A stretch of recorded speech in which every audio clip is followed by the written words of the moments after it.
Hello दोस्तों, स्वागत है आपका हमारे channel thought of the day में।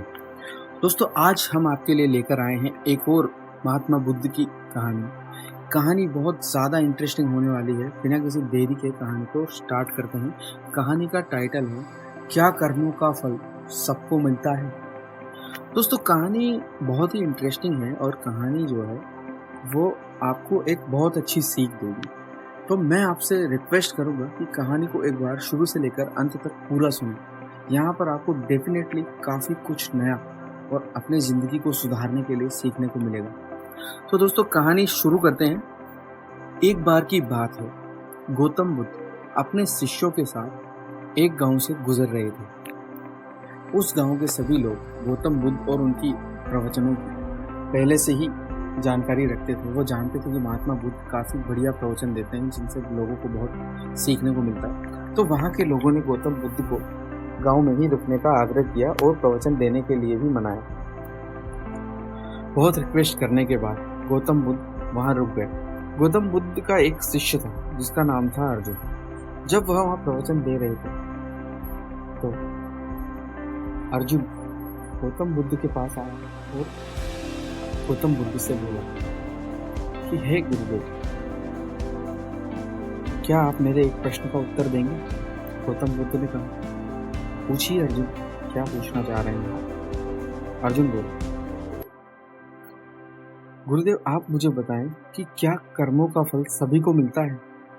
मतलब अच्छे कर्मों का फल सभी को अच्छा मिलता है और बुरे कर्मों का फल सभी को बुरा ही मिलता है।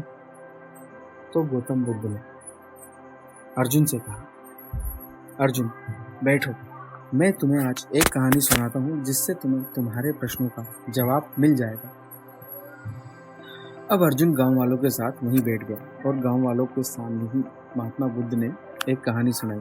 यह कहानी थी एक वृक्ष की और एक राजा की। राजा का नाम था विक्रम। विक्रम जो कि एक बहुत ही न्यायप्रिय और प्रजा की सोचने वाला एक राजा था, जो बहुत ही ईमानदार और दयावान था।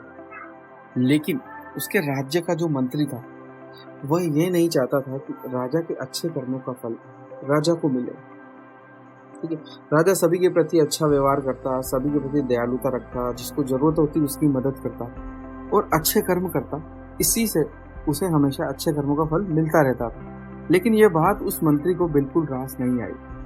तो उसने देखा कि राजा और यह वृक्ष दोनों एक दूसरे को बहुत ही प्रिय हैं। तो उसने रात को उस वृक्ष को काटने की योजना बनाई। वह राज्य का मंत्री अपने कुछ लोगों के साथ रात्रि में जब राजा सो रहा था उस वृक्ष के पास गए और उसने उन लोगों को वृक्ष काटने के लिए आदेश दे दिया। उन लोगों ने जैसे ही वृक्ष को काटना स्टार्ट किया, वृक्ष में से एक तेज रोशनी आई जिसने उन सभी को अंधा कर दिया।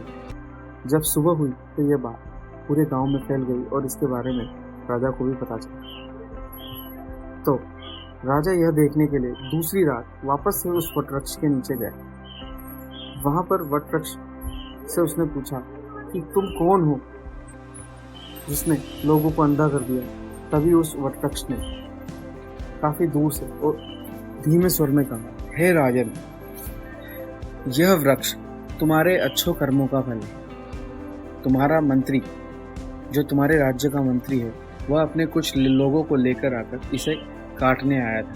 लेकिन यह तुम्हारे अच्छे कर्मों का फल है, इसलिए इस वृक्ष को कोई भी नहीं काट पाएगा। यह सुनकर राजा समझ गया और राजा ने उस मंत्री को सभा में बुलाया और सभी के सामने उसे निष्कासित कर दिया। तो दोस्तों, यहाँ पर कहानी से सीख ये मिलती है कि अगर आप अपने जीवन में अच्छे कर्म करते हैं, सभी लोगों की मदद करते हैं, अच्छे ख्याल रखते हैं, ईमानदार होते हैं, तो आपको अपने अच्छे कर्मों का फल ज़रूर मिलता है। वह किसी न किसी रूप में आपको वापस मिलेगा। जैसे उस राजा के अच्छे कर्मों के फल स्वरूप उसे वह वटवृक्ष मिला था, जिसकी वजह से राजा हमेशा प्रसन्न रहता था और आनंदित रहता था। दोस्तों, अगर आप अच्छे कर्म करते हैं तो आप हमेशा प्रसन्न भी रहेंगे और आनंदित भी रहेंगे। कहानी से सीख ये है कि आपको हमेशा अच्छे कर्म करने चाहिए। अगर आप बुरे कर्म करते हैं तो वह कहीं ना कहीं आगे जाकर आपके जीवन में कठिनाई लेकर आएंगे, जो आपके सामने समस्या बन जाएगी। और वहीं अगर आप अच्छे कर्म करते हैं तो आप हमेशा प्रसन्न रहेंगे, आनंदित रहेंगे, उत्साहित रहेंगे और ऊर्जावान रहेंगे। उम्मीद करते हैं दोस्तों आपको आज की ये कहानी पसंद आई होगी। हम लोग आगे भी आपके लिए इसी तरह की अच्छी कहानियाँ लेकर आते रहते हैं और आगे भी लेकर आते रहेंगे। अगर आपने हमारे चैनल को सब्सक्राइब नहीं किया है और कहानी को पूरा यहाँ तक सुना है तो मैं आपसे रिक्वेस्ट करूँगा कि इस चैनल को सब्सक्राइब कर लीजिए। हम आपके जीवन में इसी तरीके से मोटिवेशन भरते रहेंगे। आज के लिए इतना ही। जय हिंद, जय भारत।